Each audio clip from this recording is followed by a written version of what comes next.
शंकर भगवान की कहानियां। एक शिव और पार्वती का विवाह। हिमालय के राजा हिमवंत और उनकी पत्नी मैना देवी शिव जी के भक्त थे। उनकी इच्छा एक ऐसी पुत्री पाने की थी जिसका विवाह में शिव जी के साथ कर सके। मैना देवी ने शिव जी की पत्नी गौरी देवी को प्रसन्न करने के लिए कठोर तपस्या शुरू कर दी। कई दिनों तक वह बिना खाए पिए तप करती रही। गौरी देवी ने प्रसन्न होकर मैना देवी की बेटी के रूप में जन्म लेने का वचन दे दिया। गौरी देवी ने आग में कूदकर अपनी जान दे दी।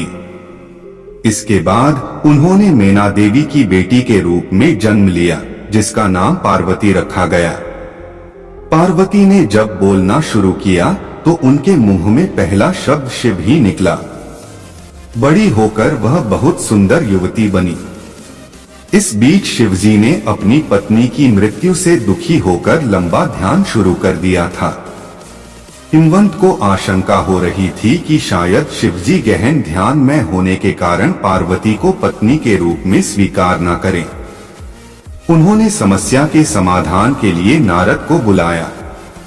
नारद ने उनसे कहा कि पार्वती तपस्या के जरिए शिव जी का हृदय जीत सकती थी। हिमवंत ने पार्वती को शिव जी के पास ही भेज दिया। पार्वती ने दिन रात उनकी पूजा और सेवा की। शिवजी पार्वती की भक्ति से बहुत प्रसन्न हुए, लेकिन उन्होंने उनकी परीक्षा लेने का निश्चय किया। उन्होंने युवा ब्राह्मण का रूप धारण किया और पार्वती के पास जाकर कहने लगे कि भिखारी की तरह रहने वाले शिवजी से विवाह करना सही नहीं होगा। पार्वती यह सुनकर बहुत क्रोधित हुई। उन्होंने स्पष्ट कह दिया कि वे शिव को छोड़कर और किसी के साथ विवाह नहीं करेंगी। उनके उत्तर से संतुष्ट होकर शिव अपने असली रूप में आ गए और पार्वती से विवाह करने को तैयार हो गए।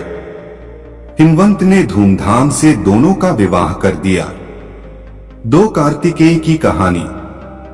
एक बार की बात है, तारकासुर नाम के एक असुर ने बड़ी कठोर तपस्या की। उसकी तपस्या से प्रसन्न होकर ब्रह्मा ने उसे वरदान दिया कि उसे सिर्फ शिव जी का पुत्र ही मार पाएगा। इस शक्तिशाली वरदान को पाकर तारकासुर बहुत घमंडी हो गया और उसने स्वर्ग लोक और पृथ्वी लोक पर उपद्रव मचाना शुरू कर दिया। उसके उत्पात से देवता परेशान हो गए। उन्हें शिवजी से तारकासुर को रोकने का अनुरोध किया। उस समय तक शिवजी को कोई पुत्र नहीं था। पुत्र बनाने के लिए शिव ने 6 चेहरे बनाए।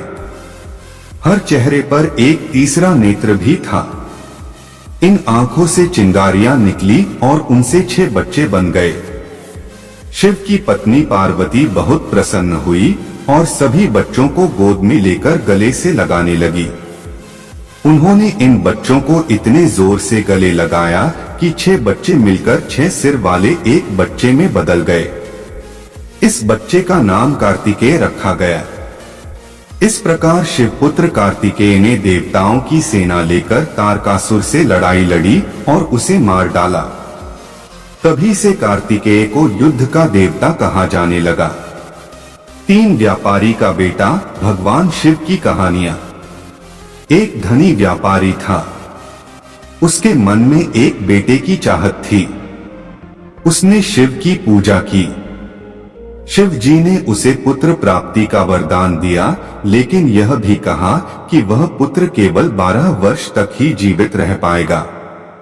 व्यापारी ने और अधिक लगन से पूजा पाठ शुरू कर दिया। जब उसका बेटा 11 वर्ष का हुआ तो उसने उसे धर्म की पढ़ाई के लिए काशी भेज दिया। रास्ते में लड़का राजधानी में रुका। वहां राजकुमारी का विवाह हो रहा था। दूल्हा काना था, लेकिन उसका पिता यह बात छुपाना चाहता था। उसने व्यापारी के बेटे से दूल्हे की जगह बैठ जाने को कहा। विवाह के बाद व्यापारी के बेटे ने एक कपड़े पर सारी सच्चाई लिख दी और उसे राजकुमारी को दे दिया। इसके बाद वह काशी चला गया। जब राजकुमारी ने कपड़े पर लिखा संदेश पढ़ा तो उसने काने ने दूल्हे को अपना पति मानने से इनकार कर दिया। व्यापारी के बेटे की प्रतीक्षा करने लगी। जब व्यापारी के बेटे की आयु 12 वर्ष की हो गई तो उसकी मौत हो गई। व्यापारी के पूजा पाठ और भक्ति से शिव जी प्रसन्न हो गए। उन्होंने उसको फिर से जीवित कर दिया। व्यापारी का बेटा राजकुमारी को पत्नी के रूप में लेकर घर आ गया। 4 काली की रचना कैसे हुई? दुर्गा अथवा पार्वती के प्रचंड अवतार को ही कहा निकाली कहते हैं। असुरों से युद्ध करते समय दुर्गा ने सोचा कि चंद और मुंड नाम के असुरों को मारने के लिए हिंसक और विनाशक रूप धारण करना चाहिए। गुस्से में आकर दुर्गा ने अपने तीसरे नेत्र से तेज बिजली निकाल दी। इस बिजली से नारी की एक काली आकृति प्रकट हुई। उसकी आंखें सुलग रही थी और बाल बिखरे हुए थे। उसकी लाल जीभ चमक रही थी। हीरे या सोने के गहनों के बजाय वह मनुष्य की खोपड़ी की माला पहने हुए थी। उसके 3 हाथों में त्रिशूल, तलवार और मनुष्य की खोपड़ी थी। चौथे हाथ से वह आशीर्वाद दे रही थी। पूरी तरह से रक्त पिपासु दिख रही वह देवी असुरों को मारने चल पड़ी। उसने चंद और मुंड को मार डाला। इस तरह उसका नाम चामुंडा पड़ गया। इसके बाद शिव जी प्रकट हुए और उन्होंने काली के विनाश को रोकने के लिए अपने आप को उसके पैरों पर गिरा दिया। शिव को अपने पैरों के नीचे गिरा दे काली को अपनी गलती महसूस हुई और उसने मारकाट बंद कर दी। 5 बच्चा जो कभी बूढ़ा नहीं हुआ। मृकंदु ऋषि ने शिव की तपस्या करके पुत्र का वरदान मांगा। शिव प्रकट हुए और पूछने लगे, तुम अधिक आयु वाला साधारण पुत्र चाहते हो अथवा मात्र 16 वर्ष की आयु वाला बुद्धिमान और तेजस्वी पुत्र चाहते हो? मृकंदु ने सोचा, अगर मैं बुद्धिमान पुत्र मांगता हूँ तो वह 16 वर्ष की उम्र में ही मर जाएगा, लेकिन अगर मैं अधिक आयु वाला पुत्र मांगता हूँ तो वह बुद्धिमान नहीं होगा। उन्होंने बुद्धिमान पुत्र मांगा लिया। कुछ ही दिनों में उनकी पत्नी ने एक पुत्र को जन्म दिया जिसका नाम उन्होंने मार्कंडेय रखा। वह बहुत सुंदर, बुद्धिमान, दयालु और सभी गुणों से परिपूर्ण था। जब मार्कंडेय 16 वर्ष का होने वाला था तो उसके माता पिता ने उसे उसकी मृत्यु की बात बता दी। मार्कंडेय कहने लगा, मैं नहीं मरूंगा, मैं शिव की पूजा करूंगा। उसने हर दिन शिव की पूजा करनी शुरू कर दी। उसके 16वें जन्मदिन पर यमराज से लेने आ पहुंचे। मार्कंडेय ने उनसे कहा, मुझे अपनी पूजा समाप्त कर लेने दो। यम नाराज हो गए और उन्होंने उसके ऊपर यमपाश फेंका। शिव प्रकट हो गए और उन्होंने यम को यमलोक लौट जाने का आदेश दे दिया और बोले, वापस पृथ्वी पर मत आना। यम चले गए। उसके बाद से पृथ्वी पर किसी की मृत्यु नहीं हुई। पृथ्वी पर आबादी बहुत बढ़ गई। देवी पृथ्वी शिव के पास गई और कहने लगी, मैं इतना भर नहीं उठा सकती, कृपया यमराज को पृथ्वी पर भेजिए। जब शिव ने इनकार किया तो वह सहायता के लिए पार्वती के पास पहुंची। पार्वती ने भी शिव से अनुरोध किया तो शिव बोले, यमराज ने मेरे भक्तों का अपमान किया था। पार्वती ने कहा, किंतु आपने ही तो कहा था कि मार्कंडेय 16 वर्ष से अधिक नहीं जिएगा, इसीलिए यमराज उसे लेने गए थे। शिव निरुत्तर हो गए। इस पर पार्वती बोली, शायद आपका आशय होगा कि मार्कंडेय सदैव 16 बरस का रहेगा। इसी बात को यमराज समझ नहीं पाए होंगे। शिव तुरंत प्रसन्न होकर बोले, बिल्कुल यही बात थी।